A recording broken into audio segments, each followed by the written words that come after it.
Hello, dear listener. Welcome. You've come to the perfect place to rest. There's nothing to do now. No responsibilities, no to-do lists, just a calm and gentle story to keep you company as you drift off to sleep. Tonight, we're going to take a peaceful stroll together through the narrow, sun-dappled streets of ancient Rome. But not the Rome of emperors and conquests. No, not tonight. This is a quieter Rome. The Rome of warm mornings, cobbled lanes, and the gentle bustle of everyday life. We'll walk through a Roman market, the Forum Holitorium, as it might have been on an ordinary day 2,000 years ago. You'll see what the locals ate, how they dressed, and what they talked about. You'll smell fresh bread and herbs, hear distant footsteps in sandals, and catch bits of soft conversation drifting in the morning air. So find a comfortable position, let your eyes grow heavy, and allow the rhythm of ancient life to slowly lull you into a calm, restful sleep. The sun is still low, casting long amber shadows across the stones. You're standing at the edge of the market district, just as the city is beginning to stir. It's early, very early, and the air still holds a chill from the night. But slowly, gently, warmth is rising with the light. You begin to walk. The soles of your sandals scuff lightly on the smooth cobblestones. Around you, the buildings are old and stately, many with red-tiled roofs and faded frescoes along their walls. Here and there, ivy spills lazily over balconies, climbing toward the sun. You pass an old woman setting out a basket of figs. A sleepy cat winds its way through a pair of wooden barrels. There's no hurry here. Life unfolds slowly with the steady rhythm of centuries. As you move closer to the Forum, you begin to hear the soft clinking of amphorae, the creak of carts, the hum of early conversation. You are in ancient Rome, but not the Rome of monuments. This is the Rome of morning bread and friendly gossip, of quiet rituals and gentle trade. You turn a corner and are greeted by a delicious smell. Warm bread, fresh from the oven. A baker is just now opening his shop, lifting a wooden plank piled high with small, round loaves. They're slightly charred on the bottom, soft and golden on top. He lays them out on a low table, dusted with flour. Beside him, another vendor is arranging olives into wide ceramic bowls, green ones soaked in brine, black ones shiny with oil. There are marinated capers, too, and curls of pickled garlic. The air is thick with scent, not overwhelming, just rich and slow and familiar. There's rosemary and baked grain, and something faintly sweet, like honey cakes left from the day before. You pause and smile. The baker nods to you gently. No words, just the silent understanding of morning. A few stalls down, a young woman is arranging bundles of herbs, bay leaves, thyme, lavender tied with twine. You can hear the quiet brushing of leaves as she moves them gently, checking for wilting. Small clay jars sit beside her, painted with simple designs. Inside them are dried spices, coriander, cumin, perhaps some ground pepper from the far-off coasts of Africa. There's no loud shouting, no aggressive selling, only soft conversations. Murmurs about last night's dinner, about a child's cough, about the weather and how it might rain. A man picks up a bunch of mint, rubs a leaf between his fingers and inhales deeply. Here, time seems to bend. Minutes stretch out like linen in the sun. You could stand in this stall for hours, breathing in the sense of a world long gone, yet so close now you can almost touch it.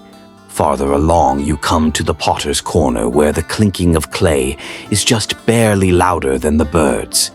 A man sits cross-legged beside his stall, spinning a small wheel slowly with his foot. In his hands, a vessel is forming wide-bellied, smooth-necked. Finished wares line his bench. amphorae, cooking pots, jugs, and delicate cups with looped handles.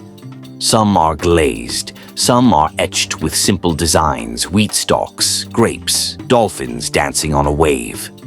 Children pass by and tap the rims with their fingers, listening to the soft notes they make like distant bells. The potter smiles. He's done this for decades. His hands know the shape of a good bowl before the clay even begins to move. You sit for a moment on a low step, watching the wheel turn. There's nothing else you need to do. Next, you come to the fruit vendors, their stalls overflowing with the colors of the season. Figs, their skins slightly cracked and sticky. Clusters of grapes, pale green and deep purple. Pomegranates, some sliced open to reveal their jeweled insides. There are walnuts too, and almonds in wooden bowls. A few dried dates wrapped in palm leaves. A mother with a basket haggles softly, not with urgency, but with the calm rhythm of routine. The vendor shrugs, laughs lightly, and gives her a little extra. A boy nearby nibbles on a piece of dried apricot. He offers you one with a shy glance. You accept. It is sweet, chewy, and filled with the warmth of late summer.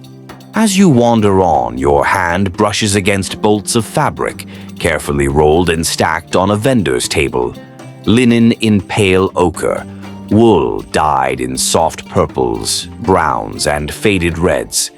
There's a piece of deep blue cloth, rare and expensive, dyed perhaps with indigo brought all the way from Egypt or India. The woman at the stall hums quietly to herself as she threads a needle through the edge of a tunic. Two other women nearby examine a roll of cloth, fingers stroking the weave, whispering about a wedding that's to take place soon. Their voices are soft, not secretive, just gentle, as if they know the city is still waking. Behind them, lengths of fabric sway lightly in the breeze, like sails not yet at sea. You pause and run your fingers across the linen. It's rougher than modern cloth, but strong, durable, woven for lives lived close to the earth. In a quiet corner near the edge of the market, beneath the shade of an awning sits a scribe. His small table is arranged neatly, ink pots, reed pens, a knife for trimming parchment. A wooden tablet rests on his knee, and a scroll lies half unfurled, its script flowing like a lazy stream. He is writing a letter for a merchant, dictating slowly and precisely. His voice is low, melodic, and unhurried. The Greek letters curl and bend on the scroll like vines across a wall. He nods a gentle greeting to you, though he does not stop his work. His hands are ink-stained but precise.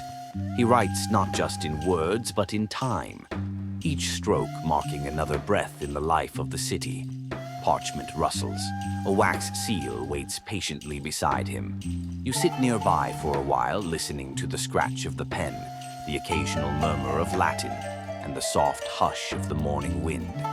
A short walk from the scribe's corner, you find a stone fountain, its water flowing gently into a carved basin. It's fed by one of Rome's great aqueducts. Though you cannot see it, the life of the city flows quietly underground, bringing water from the hills. You sit on the edge of the fountain and dip your fingers in. The water is cool, clean, a welcome refreshment. A girl leads a donkey past, its baskets heavy with clay jars.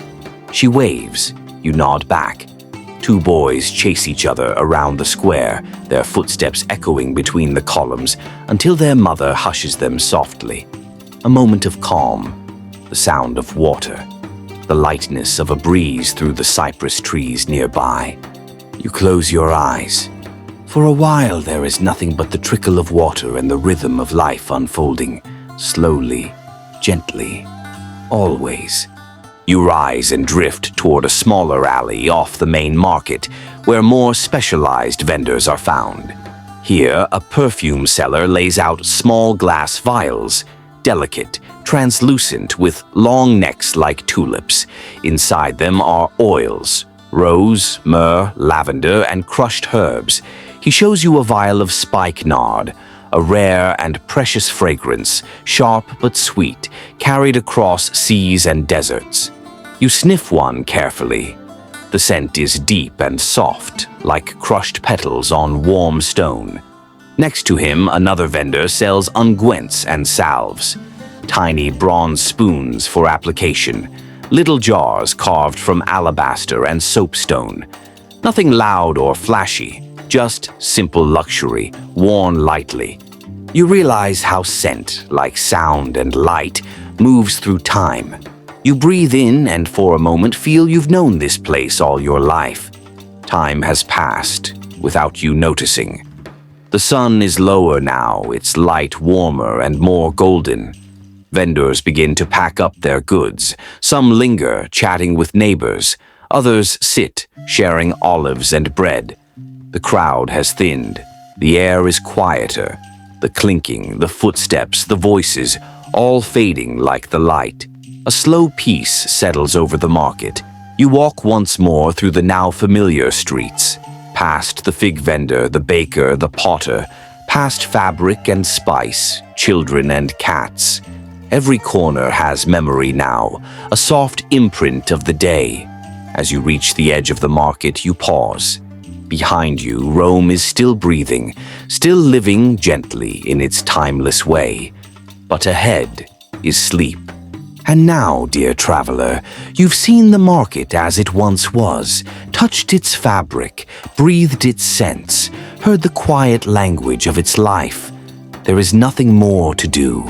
Let the gentle memory of your stroll settle into you like soft linen, like sunlight through olive branches, like the hush of water in a stone fountain. Let it carry you now, past the gates of the city, into stillness and sleep. You are safe, you are peaceful, and you are not alone. Good night, sleep well, and dream of ancient roads.